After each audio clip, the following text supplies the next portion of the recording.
if any of you sons of bitches got anything else to say, now's the fucking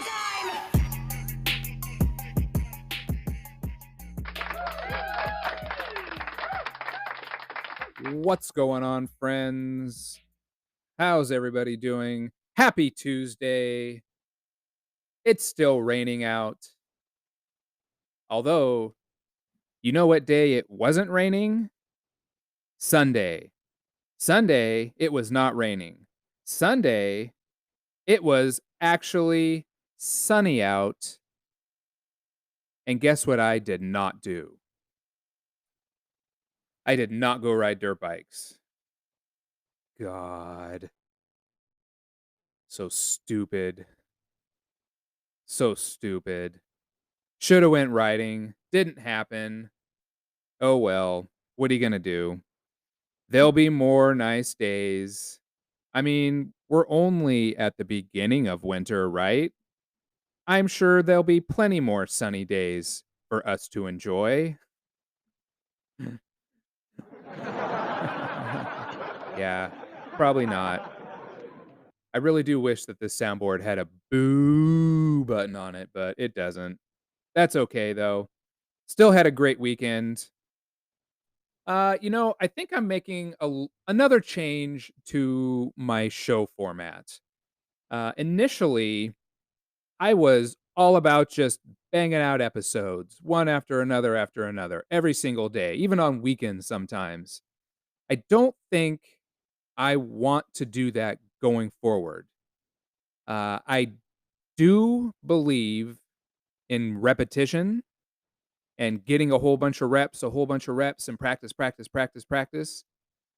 But I don't want the content to suffer. So I don't think I'm going to be doing episodes every single day going forward. I'm definitely going to do maybe 2 to 3 a week. And by week, I mean a full 7 days, because if I have something I feel like talking about on a Saturday or a Sunday, then I'm going to do it.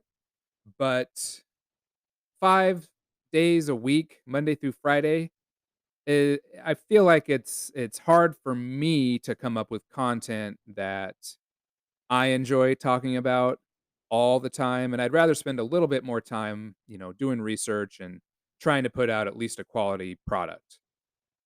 So if you're looking for this show, either on Spotify, iTunes, YouTube, or Amazon, you're probably not going to see it every single day going forward. Maybe every other day, every couple days, maybe only once a week. Um, I don't think it's necessarily a bad thing. You know, like a lot of people like to joke about, the last thing we need in this world is another podcast. Well, whatever. Maybe the last thing that we need is another podcast that's 5, 6, 7 days a week. And I honestly, I find that the podcasts I listen to most are about 2 days a week when episodes get released, and I find myself anticipating them more. I'm more excited for the interviews that they do, and why am I trying to reinvent the wheel here? I'm not doing. I think if this was a news podcast, that's one thing. News needs to be daily, and I do listen to one podcast in particular that is an everyday podcast that does a good job of providing me with my news, but all the other ones I listen to, I mean, they're just for my learning enjoyment, my listening enjoyment, and they're only 2, maybe 3 days a week tops. Obviously staggered out. Um, but so why try to reinvent the wheel here? I am not above. I am not above copying a format that is already successful. You know, I don't think that there's any shame in that. There's nothing wrong with doing that. If someone has found a method that works, do it. Take it. I mean, if it was a sport and someone is doing a technique that works, do it. See if it works for you. So, if you are looking forward to this podcast 5 days a week, I apologize. You're welcome to go back and listen to older episodes. I'm starting to build up a few now in my little library. Um, but let's try to focus on quality, not necessarily quantity. I can still get my reps. Oddly enough, this may sound weird. Sometimes I just sit down and I'll just start talking into the mic, you know? Not like an official episode. I just do it for practice.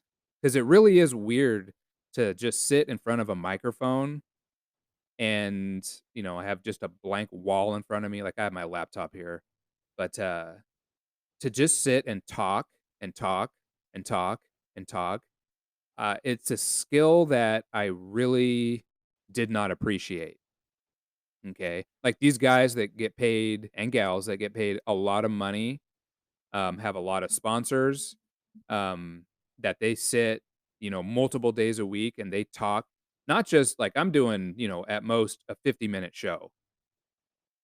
Some of these people are doing 2 to 3 hour shows, and that to me doesn't even seem doable at my little fledgling stage of this whole podcast journey. I couldn't imagine sitting here and trying to talk for 2 to 3 hours.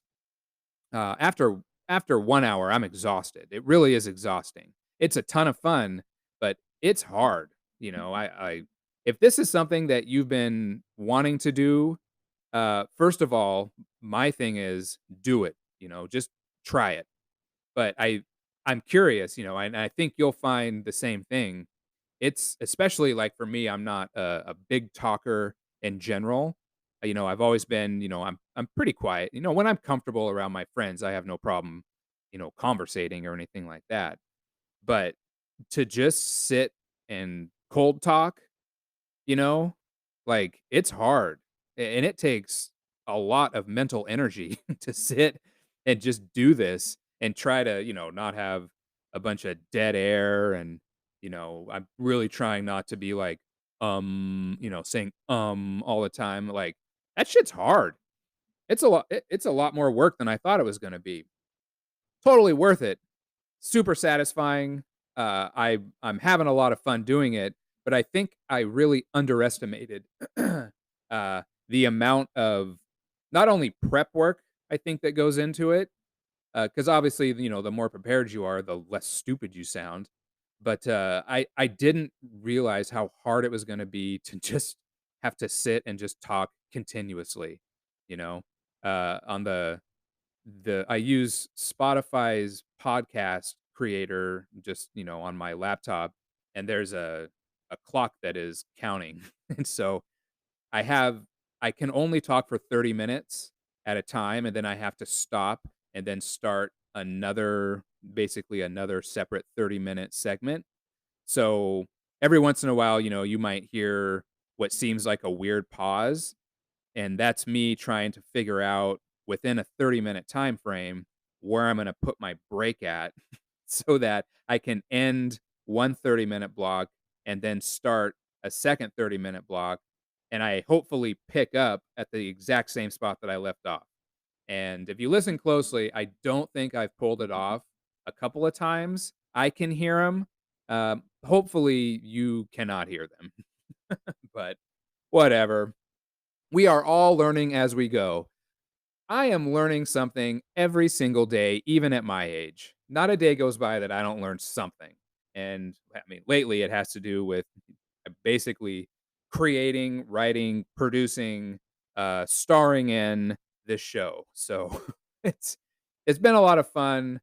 I think I think everyone should try it at least a couple times. Make a podcast, go to Spotify's thing, just make a show. Just sit down, start talking. I mean, you can literally just talk right into your phone. Like they have an app for it. You can just talk into your phone. Make a show. It's a ton of fun. You might actually enjoy it. You never know. Um, I mean, all this kind of leads into what I wanted to talk about today. Last night, I watched this documentary. It's on Netflix, and it's called Untold Hall of Shame. And it came out last year. So, okay. And I feel like anyone who follows any kind of sports whatsoever has heard about the Balco steroid scandal. that that took place that involved, a whole bunch of baseball players, most notably Sammy Sosa, Mark McGuire, allegedly, and Barry Bonds, allegedly. There were some other people, some track and field athletes, um, Marion Jones, Tim Montgomery, and it was, I knew the story. I had heard of all that, because I was from a collegiate athlete standpoint, I knew who Tim Montgomery was when I was in college because he was one of the faster guys in the country. And he was a year older than me. And, he was one of those guys that people like me were constantly chasing those times that he was running. And, I never raced him, you know, ever at any meet. He was at a whole nother level than I was when he wasn't juicing. But the documentary really went into detail about the Balco the Balco lab that was down in San Francisco, and it they literally called so when Tim Montgomery ended up getting involved with Victor Conti, uh, their plan was, "We wanna break the world record." Tim Montgomery said, "I want to break the world record." And he had made the decision at that point, he was gonna do whatever it took to break the world record, which is why he went to Balco in the first place, okay? I mean, you don't go to somewhere like Balco if you're not willing to do whatever it takes. And to Tim Montgomery's credit, he was very open and honest about that in this documentary. He's not sugarcoating it. And he literally says in the documentary that he essentially sold his soul to the devil so that he could break the world record. All right. So look, I'm not sitting here I'm not gonna pass judgment. I understand why people do performance enhancing drugs. Uh, it makes sense to me. It's not something that I've ever done. I've had opportunities to. I've had it offered to me many times, mainly when I was in college, a little bit when I was in high school, actually. When I was my senior year, there I knew a bodybuilder and a power builder, and I'm not going to say who they are, but those opportunities were there if I wanted them, and they weren't for me. I feel like I dreamed about, I was like any young kid, like my dream was to play in the NFL or to be an Olympic champion in track. Like those are the things that I dreamed about. I fantasize about that stuff and I think all kids do. And as we get older and I think we get a more realistic view about what our athletic talents are, uh people like me get weeded out, for lack of a better term. We get weeded out from those who have legitimate chances of being a professional athlete. Okay. And when I say professional athlete, like I mean people who are getting paid to do their sport. All right. Not a pay to play. They're getting paid to do it. Those are the pro athletes. Okay. And in this country, we got the big four, our football, our basketball, our baseball, our hockey. Now there's, UFC, we got golf, and there's a lot of other sports where there are pros. And I do feel like uh, some of those sports I think, are tough. Yes, they are professionals at what they do, but they're also one, if they don't win, they're not getting money because they're playing for money. They're not getting paid to compete. And, they're like, I think one thing that's frustrating, like with when I look at motorcycle racing, a lot of these young kids are having to bring their own sponsorship money just to get rides. Like, they're essentially paying for the rides that then hopefully get them noticed enough that they can get better rides. So they're always parlaying one ride for another, and they're trying to just move up the food chain. And, if a kid is ridiculously talented, he just might not have the sponsorship funds to get a quality motorcycle under him that he can win races on. And at that point, it's no longer about their talent. It's just about, how much of your own private money can you drum up. So yeah, like they're professionals, but not in the sense that someone in the NFL or the NBA or in pro baseball is a professional. And that's the distinction here that I'm making. And even track and field is maybe a little along those lines. Like if you're not sponsored by, the Nikes, the Adidas, the Asics, the Brooks, um, you're you're footing the bill for everything. And you may win prize money at races, but you better hope that that's enough money that's going to allow you to not need a job the rest of the year so you can focus solely on your training and your nutrition, okay? And your rehab, all the stuff that you got to do to take care of your body. Like none of that stuff is cheap and none of that stuff is free. So, unless you have a massage therapist or a physical therapist in your family that's willing to do pro bono work, that's all coming out of your pocket. Where, these guys and gals who are running and or throwing, like for Nike, that kind of stuff is taken care of for them. Especially if you're a regular at the world championships and you're a contender for the Olympics and you're making the Olympic teams, you're not really having to worry about anything at that point. Um, Back to this documentary though, it was fascinating for me to hear Tim Montgomery, one, be so open and honest about what he did while he was there, but really his only what appeared to be his only motivation, he just wanted to feel what it was like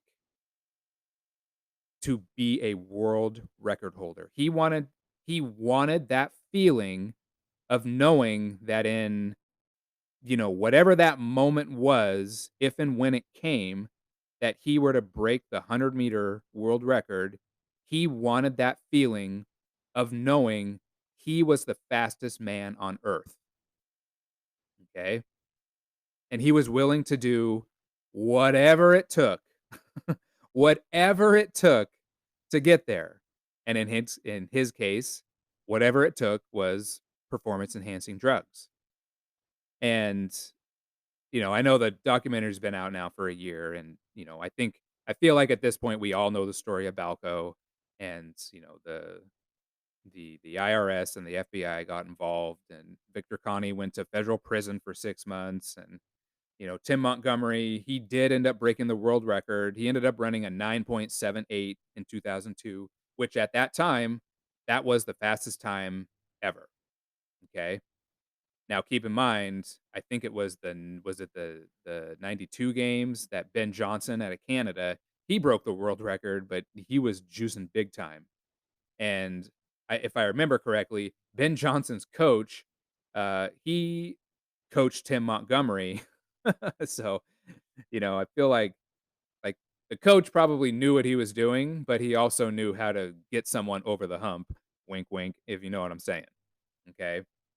But it just kind of got me thinking overall, like, how far is all of our individual lines that we are willing to draw in the sand? And I don't think it's just from a sporting standpoint. I mean, I think it can be anything that we do in life, you know?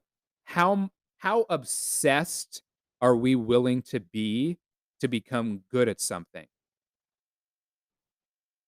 And I feel like we've all had a time in our life when we have been completely enamored with an activity, whether it's golf, whether it's motorcycles, maybe it's gambling, Maybe it's playing chess.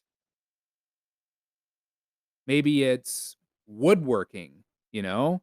It could literally be anything.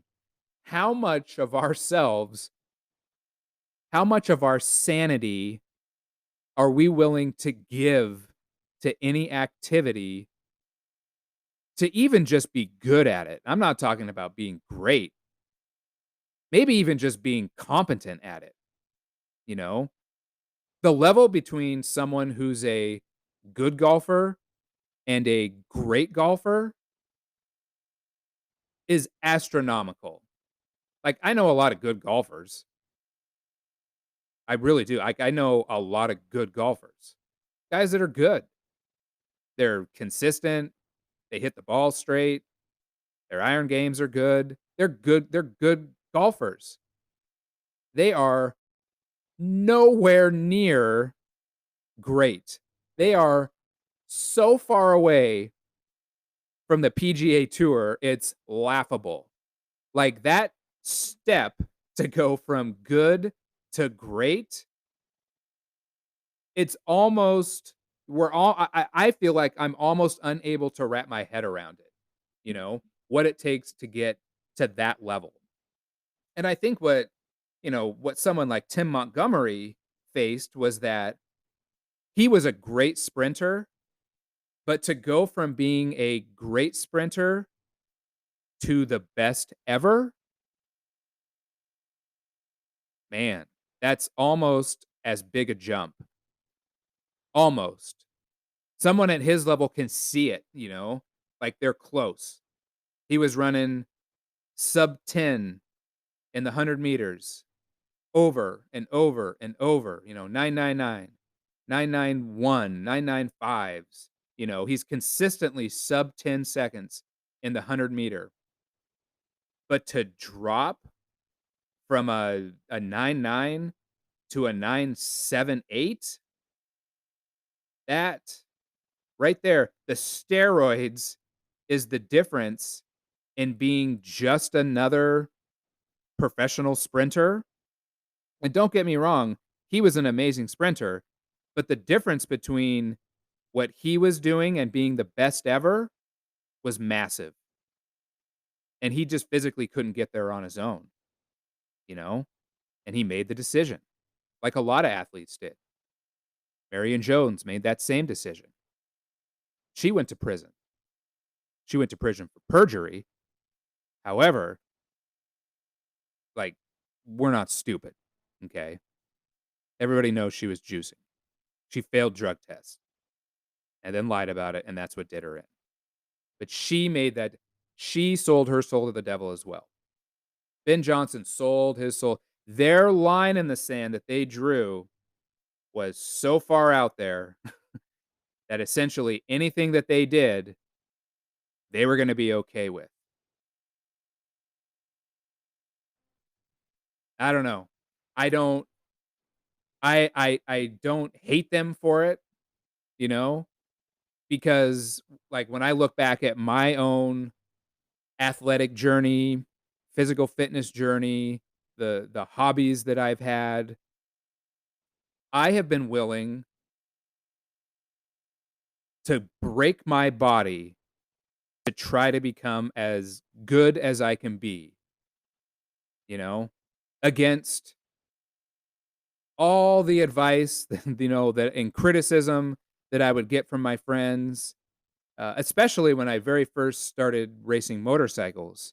And, by no means am I some, great motorcycle racer. I was a good club racer who happened to do a few AMA pro races at one point, you know. I was good. Here's how I put it. I was always good enough that no matter where I raced, anywhere that I raced, I could always fight in the top 10 and I could always defend myself against better, faster racers.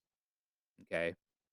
So I was better than a whole lot of people, but there were still a lot of people who were much better, much more talented than I was.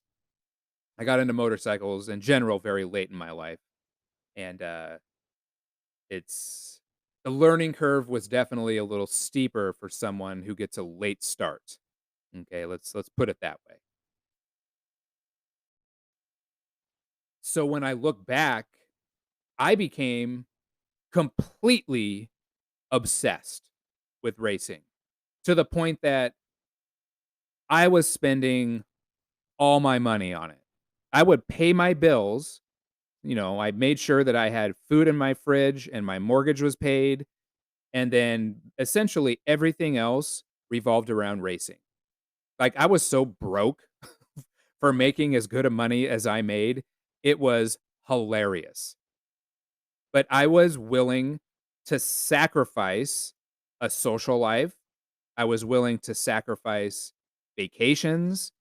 I was willing to sacrifice friendships. I was willing to sacrifice my own physical health so that I could get as good as I thought that I could be. And I had no idea what my potential was, but I wanted to find out.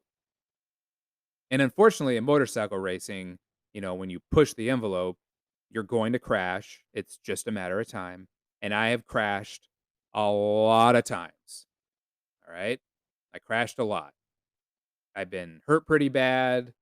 Uh, I broken an ankle. I messed up my neck at one point, and it was just dumb luck that I didn't break it. It was literally just luck that kept me from not being paralyzed right now. I broke a bone in my knee. Uh, Lacerated kidneys. I was pissing blood. Like, bumps and bruises, like, all I broke my hand. I just all kinds of stuff happened. I've had friends that have been killed. I've had friends that have gruesome broken bone injuries to their legs, head trauma, um, like, you name it, in the 14 years that I raced, I saw it all, you know, and it was something that was so dumb to do probably. But when you're obsessed with something, you're willing to sacrifice your own life for it almost, you know? Like, I was with I think it was one of the things that cost me a relationship at one point because I was more dedicated to the track than I was to the relationship,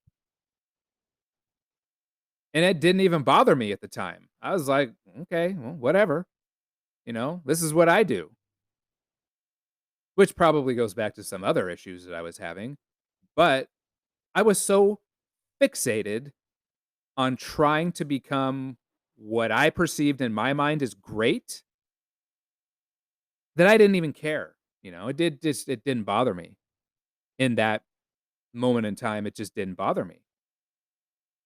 And it's like I feel like I'm seeing more and more of that, or maybe it's always been there and I'm just recognizing more and more of it.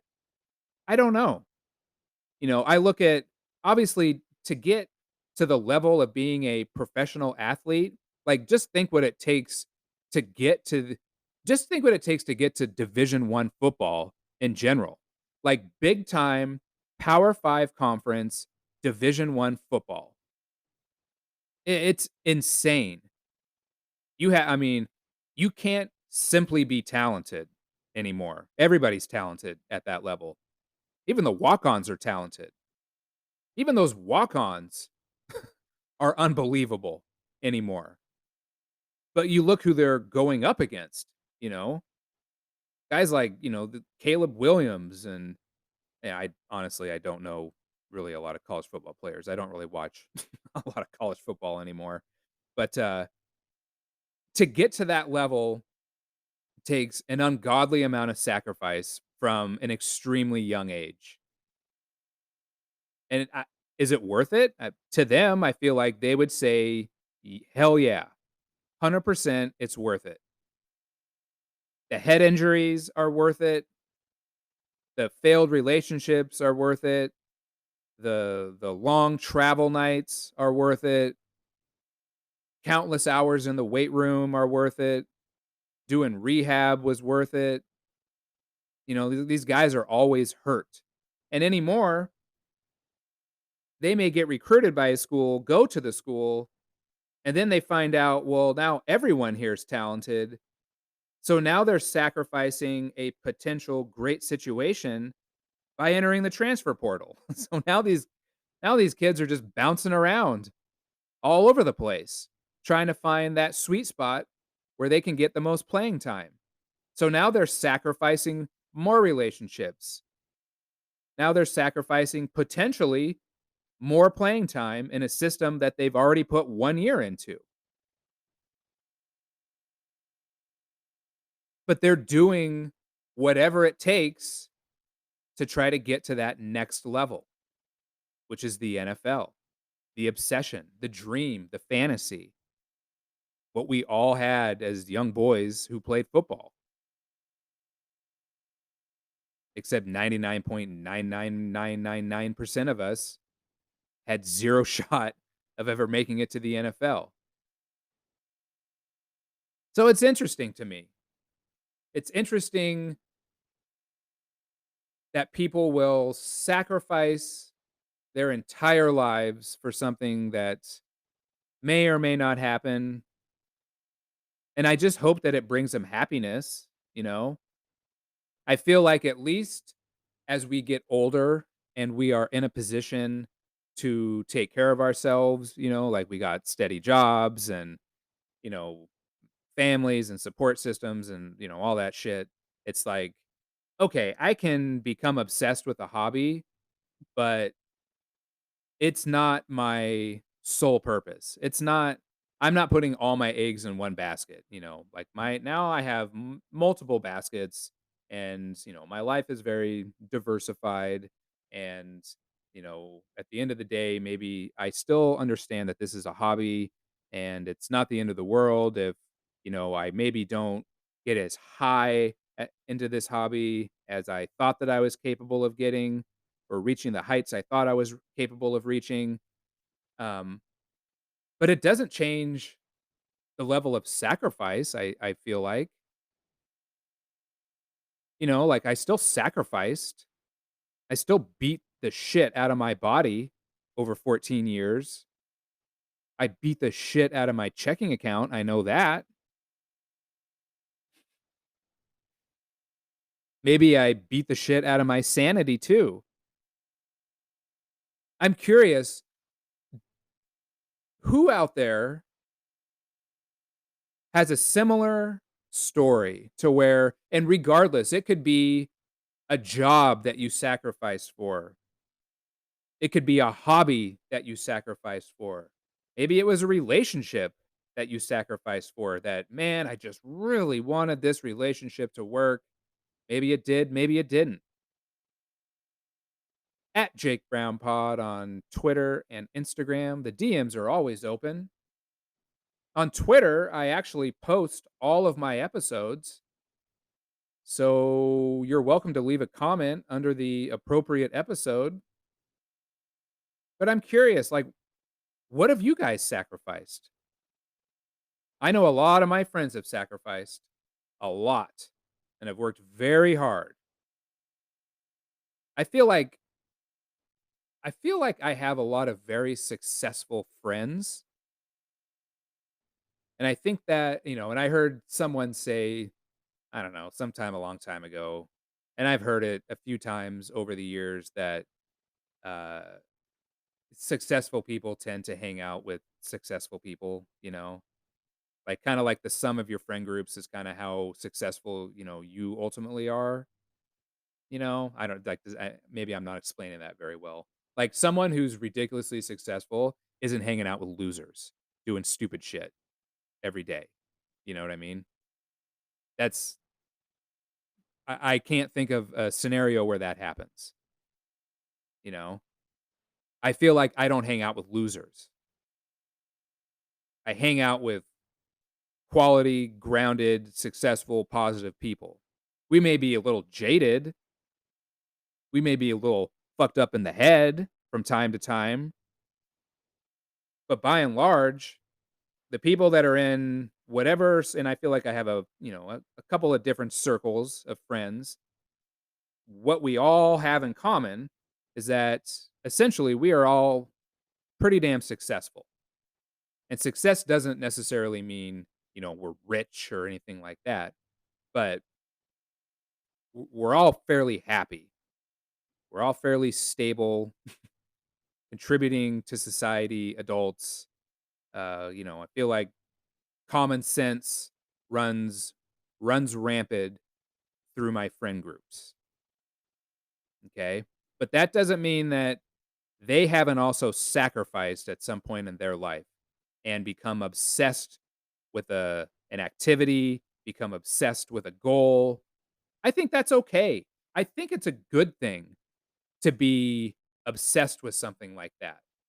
As long as you can keep it in perspective and not let it, turn you into a crazy person, like what Howard Hughes, who what he locked himself in his fucking mansion for 7 years and was pissing in jars. Like, let's not get that obsessed.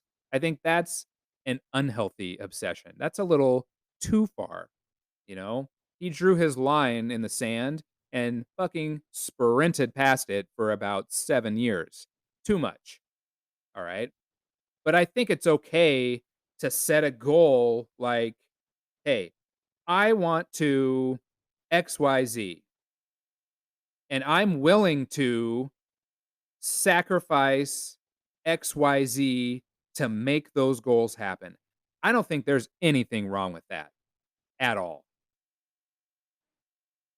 As long as you're still taking care of your business as an adult, as long as you're still, depending on your situation, providing for your family, being a good partner in your relationship, you're still doing your work at your 9 to 5 if that's the case.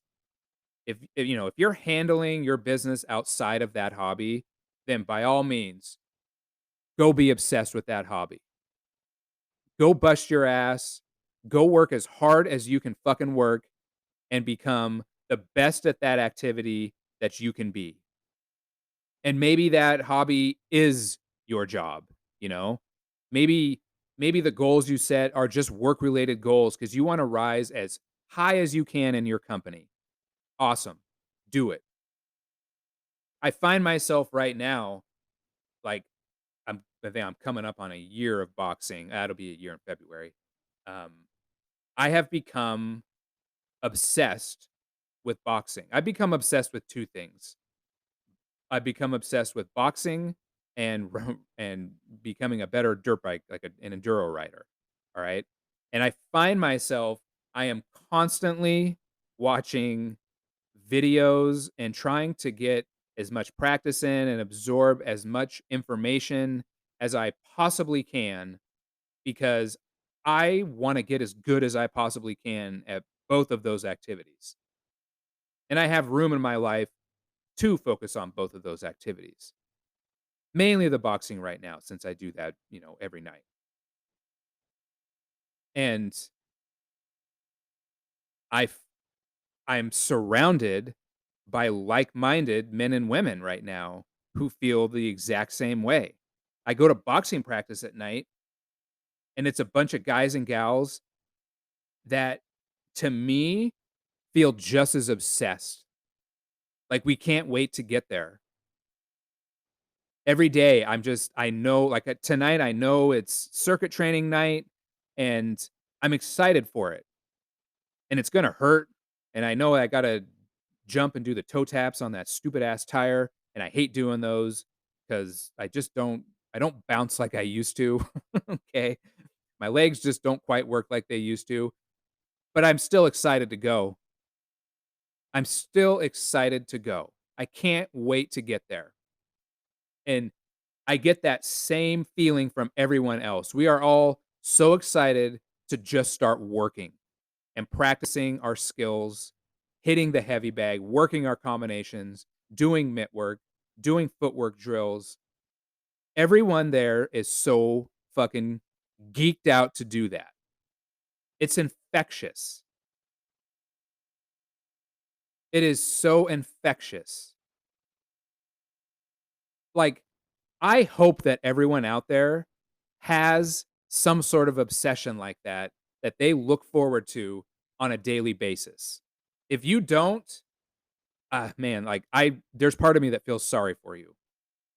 There really is. There's part of me that feels sorry that you don't feel the way that I feel. And I got 2 things I feel that way about. I have 2 activities that I get to just drool over on a daily basis, that I get to consume my mind with on a daily basis. 2 things. I'm not giving them up either. I'm not sharing them with anybody. Those are my little obsessions. Those are for me. You gotta find your own. You can do the same ones as me, but the ones that these are mine. These ones are mine, and I fucking love them. And when I come across people who share the same healthy obsession for whatever their hobby is, oh, fucking hell. I get so happy. It makes me so happy that there are people out there that get it, you know? It's like I feel like all the years that, like I was racing and I was just punishing my body and spending all this money and blah blah blah, a lot of the people would be like, "God, like, why do you do that? Like that's, what if you hurt yourself?" It was always the what ifs. Always the what ifs. What if people are the worst? What a bunch of Debbie Downers. What a bunch of Debbie Downers the what if crowd is. The fucking peanut gallery. Like the 2 old guys in the Muppets who just sat up in the balcony talking shit. Those were the kinds of people who drove me nuts. Those are the kinds of people that I just refuse to have any sort of like deep, meaningful conversation about why I do what I do. I didn't care to. I didn't have the energy to. If you don't have some sort of obsession of your own, then you're never going to understand why I have my obsessions. You're never going to understand why I push myself the way that I push myself. You'll never get it. And okay, some people might say, well, maybe it's your job to help them understand. No, fuck that. It's not my job to help people, okay, find out why they should be stimulated in their brain in ways other than the fucking TV. All right. Shut the TV off. Find an activity. Become obsessed. Become as great as you are capable of becoming. That's my goal. That's why I go to boxing practice 4 to 5 days a week. It's why I go ride dirt bikes for 50 miles at a time as fast as I'm capable of going, because I know when I get in those scrambles and in those enduros and it counts, I'm gonna be better and better and better and better each time I go out there. And on the flip side, I know it is literally going to take blood, sweat, and tears. And I have crashed on my dirt bike. I have hit trees. I have hit rocks. I have hit stumps. I did the Desert 100 last year. I made it through the first 70 miles and I had this wild crash, which partially my fault. I was following someone a little too close and they crashed. And then I hit their bike and basically hyperextended my knee over my bars, and I wasn't too smart. I think I was a little arrogant at the time, and I wasn't wearing knee pads because I was like, "Oh, I'll be fine." Well, I thought that I broke my kneecap and broke part of my leg, honestly. So I had to ride the last fucking 30 miles with what felt like a broken leg that I couldn't put any weight on. So I had to sit for most of that 30 miles or stand on one leg. It was awful. But you know what else it was? 100% worth it because I still had a fucking blast. And I can't wait. to go back to the D Hundo again. I cannot wait. I'm so excited for next year's Desert 100. I can't fucking wait. And I will have knee pads on. That way, if the same thing happens again, I will be fine. But I know that for one, I'm a much better rider than I was last time I rode that race. So I'll be able to keep myself out of some situations that maybe I just was too dumb or naive last time. Isn't it amazing how many different levels there are to really any activity that we do? Whether it's sports, it could be knitting. Maybe you like to write poetry, boxing. Maybe you're a mechanic as a hobby, like on your free time. You just love to tinker with engines. There are so many levels to any of this stuff that we do. It just sometimes it just blows my mind. It blows my mind to think that even guys, and I'm gonna throw out a real famous enduro rider named Graham Jarvis, as good a rider as Graham Jarvis is, and some people say that he is the GOAT of enduros. He's the best, one of the best ever to ride an enduro bike. As good as he is, even that guy can get better. Even Michael Jordan worked relentlessly to get better. I mean, if those guys are going to keep working, well, I got to keep working because those are the kinds of guys that I'm trying to emulate. Even at 47, in my brain, I still feel like I can be great. So fuck it. Why not try to be great? Why not? What do you have to lose? You have nothing to lose. Because when you start at ground zero, you suck anyway. So, like, you're not gonna suck more by practicing. You're really not. So I think for any of us, we all need to draw that line in the sand somewhere about how much we're willing to sacrifice, how far we are willing to push our bodies, how far we're willing to push our minds. Yes, we need to draw a line in the sand somewhere. But I think we all need to decide where that line is. And that line might move at some point. For Tim Montgomery, he moved that line.